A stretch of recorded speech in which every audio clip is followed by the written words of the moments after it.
the northern kingdom, Israel, the people continued to turn their backs on God. So God allowed them to be taken prisoner by the nearby country of Assyria.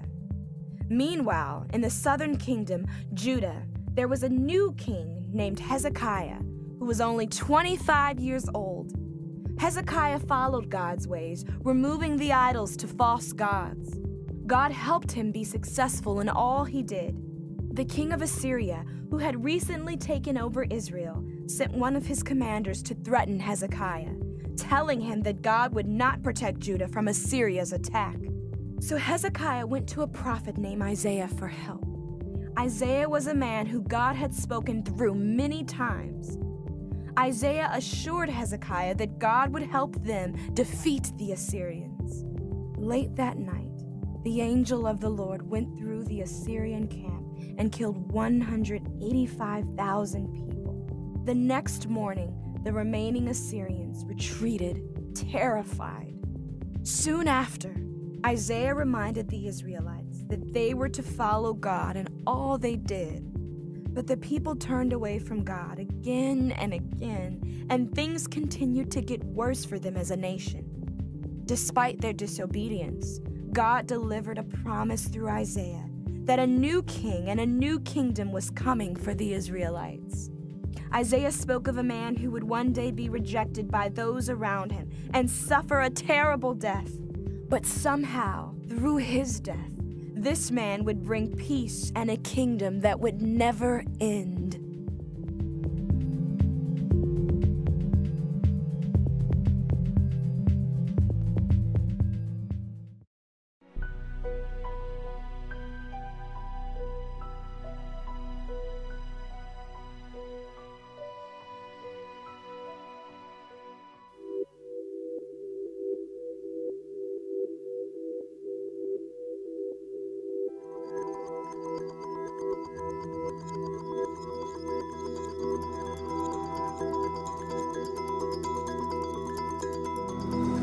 The nation is in crisis.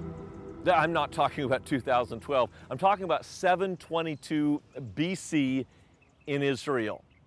But since this is such an important week right after the election, let's start with this question. Can you name the presidential and vice presidential candidates who were not elected 2008, 2004, 2000, and 1996? Let's see how well you know your politics.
The nation is in crisis. And from this little exercise you just did, you realize sometimes how names make a difference and how easy it is to forget important names in politics. If that's true for 2012, how much more in 722 BC? So I'm going to remind you of 3 names. Hang with me for just a second here. One name is not from Israel at all. He's the king of Assyria. His name is Shalmaneser.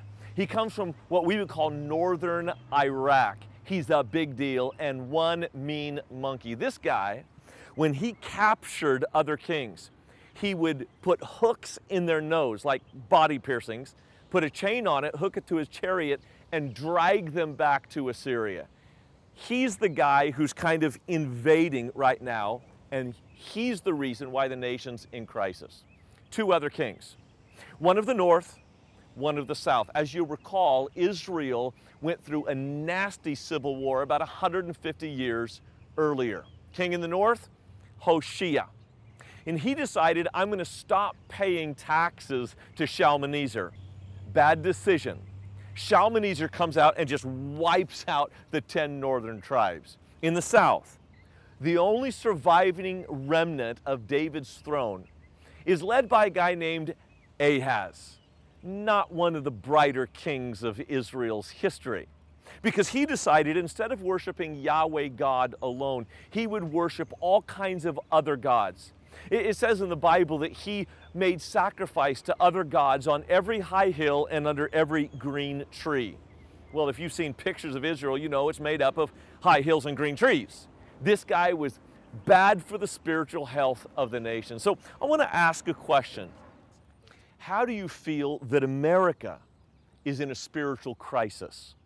Now, as you answer this question, 2 rules. Number 1, if you have the remote, don't press pause. I know you do that sometimes and let people just go on as long as they want. That's okay from time to time, not now. We don't want the whole evening dominated by this question. Rule number 2, if you choose to answer this question, you get 1 minute per person. Look at the clock and don't ignore the clock like Governor Romney and President Obama did in their debates. It's important. Let's let everyone take a minute in a given time. How do you feel America is in spiritual crisis?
We've introduced you to a couple of different people from the past: Shalmaneser, Hoshea, the king of northern Israel, and Ahaz, the king of southern Israel. He was bad news. His son, however, was good news. Hezekiah, pretty young buck when he takes over the throne, 25 years of age.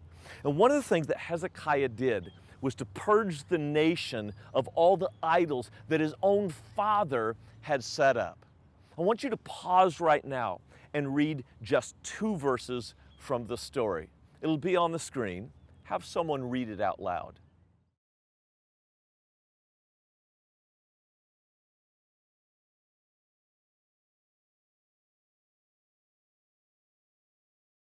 Hezekiah is a hero because he went back to the faith of King David, who worshiped Yahweh alone and really prioritized the purity of the Jewish religion. But in order to get there, this young buck had to buck what his father had done. That's hard to do because it wasn't just a religion that he was fighting against. There were economics and social practices connected with him as well. He had to be the odd man out, and he faced intense opposition from other political rulers because of his stand for purity.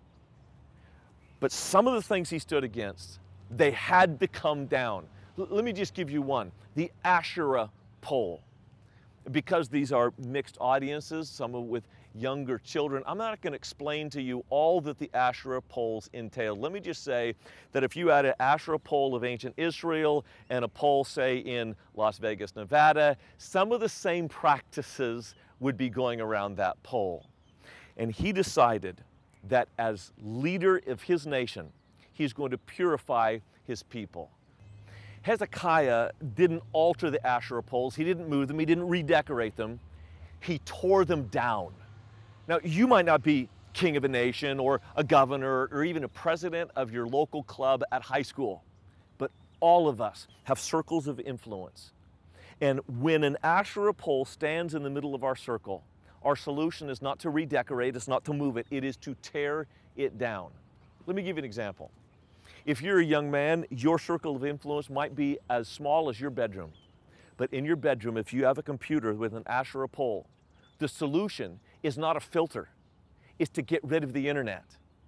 If you are a young lady and you're in a relationship with a young man and it's not healthy, the solution is not to try harder.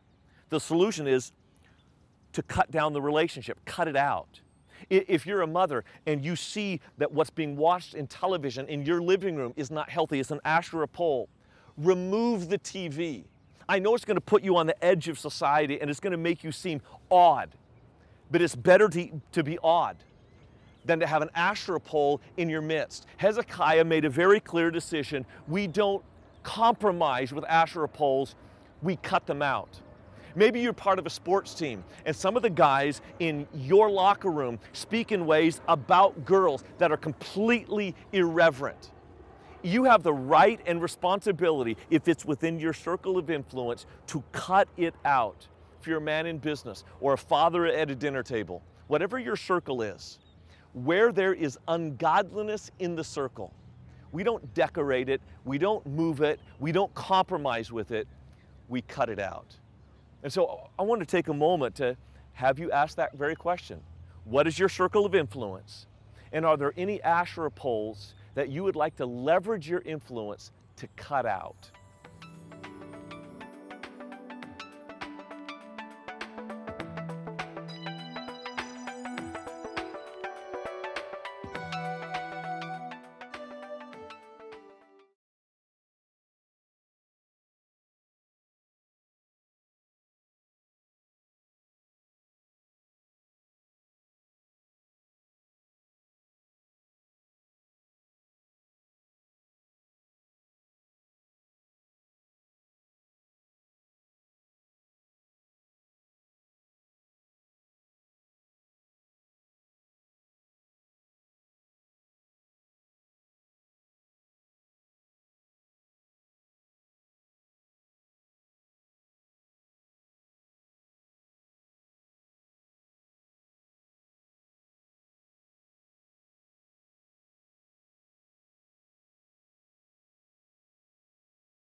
Hezekiah was a hero. Age 25, he removes the high places of his father. He cuts down the Asherah poles. He purifies his nation. But most heroes don't do it alone. At age 40, he encounters another crisis. This time it was Sennacherib, who had taken over for Shalmaneser as the empire ruler of Assyria. He invades southern Israel this time, and Hezekiah finds the nation at a crisis yet again. And he calls upon some friends of his. Page 221 of the story lists three of them. Again, some funny names: Eliakim, Shebna, and Joah. If you look at the descriptions from the story about those men, you will find out that they were balanced rulers from a political arena, from the religious arena, from the education arena, and you could throw on top of that a figure named Isaiah. You might remember the name Isaiah if you were on one of our campuses last weekend. The message kind of drilled down on his life story. All of these guys are about the same age as Hezekiah. All of these guys grew up together, strengthening one another. Greatness usually is exponential when it breeds off of one another. What I mean by that is most of us aren't heroes alone. Most of us have guys around us who are whispering in our ears, strengthening our backs, fighting shoulder to shoulder with us. You think about the founding fathers of our own nation. Any one of them couldn't have pulled it off. But when they got together, there's a strength in numbers. Hezekiah had his posse. Let me ask you this question. Who's yours? What are the names of the men, if you're a man, or women, if you're a woman, who do battle with you when the nation is in crisis? Just share around the room that group of yours that you get together with, that you call on the phone when you're in crisis.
Maybe that last question was a little bit difficult for you. Other people are telling their names and you're trying to figure out, who do I have in my life?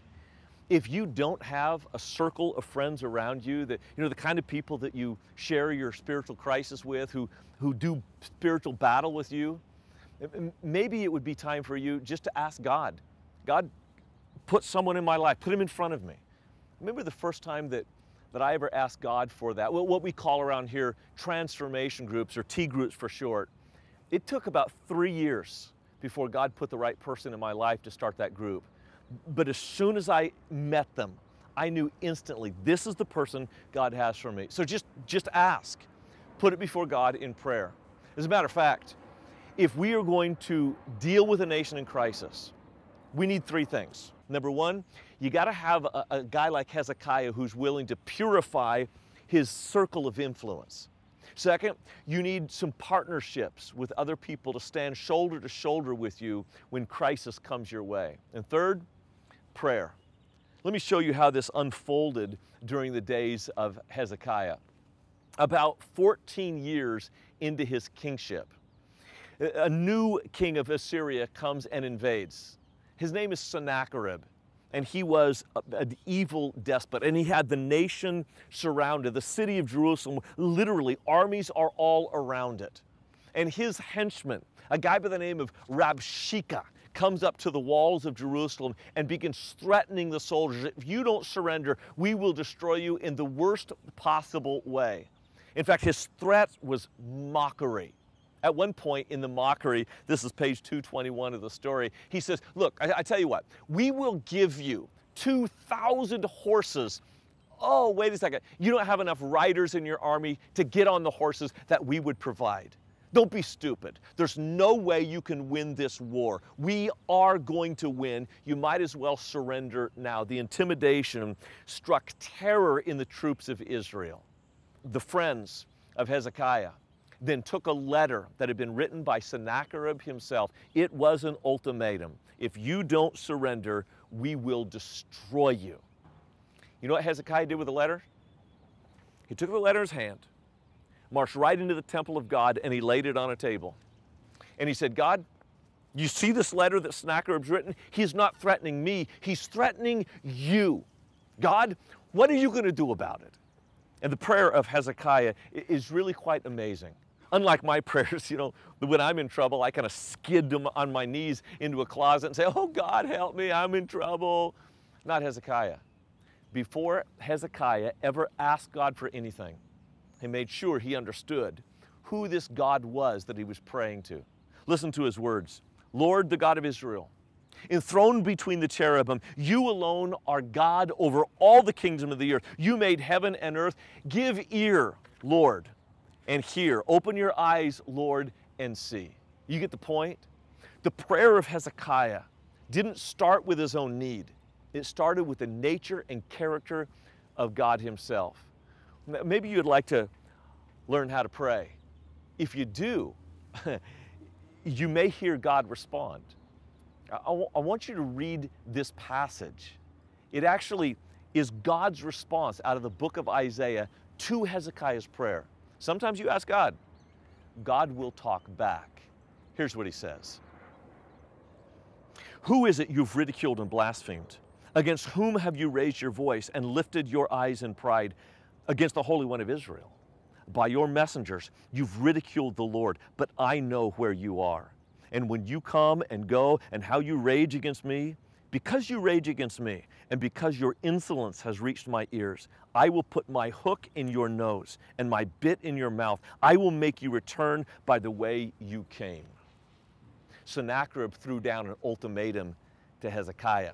Hezekiah threw the letter down before Yahweh, and Yahweh God threw an ultimatum back at Sennacherib. You cease and desist, or I will destroy you. And as you'll read in the story, that's precisely what happened. When we pray to God, we are allowing the power of God to intervene into the crisis of our nation. That's why we pray. Do you really believe that when you talk to God, it makes any kind of difference? Because if you believe that, even a little bit, you would spend a whole lot more time talking to the God of the universe that is still today enthroned on the cherubim. A month ago, God was on his throne. 722 BC, he was on his throne. Today, he's on his throne. Next week, he'll be on his throne. Next calendar year, God is still going to be on his throne, and that is the God that makes the difference in the crisis of our country. So what do you say? Let's spend some time in prayer. And last week, I know we kind of challenged you to pray out loud, even if it was the first time you'd ever done that. But maybe you were still uncomfortable. I want to give you another run at it here. And what we're going to do is actually put words from the Bible up on the screen and just have you read them. Now, these are prayers from the Bible, so you're still praying, but we're going to give you the words. That might be a safe place for you if you would like to pray, maybe for the very first time out loud, you could volunteer and say, I'd like to read one of those prayers. Because when we take our needs to God, especially when we've prefaced it with the praise of God, God really does answer. If we're a nation in crisis, the solution is not an election. The solution is prayer.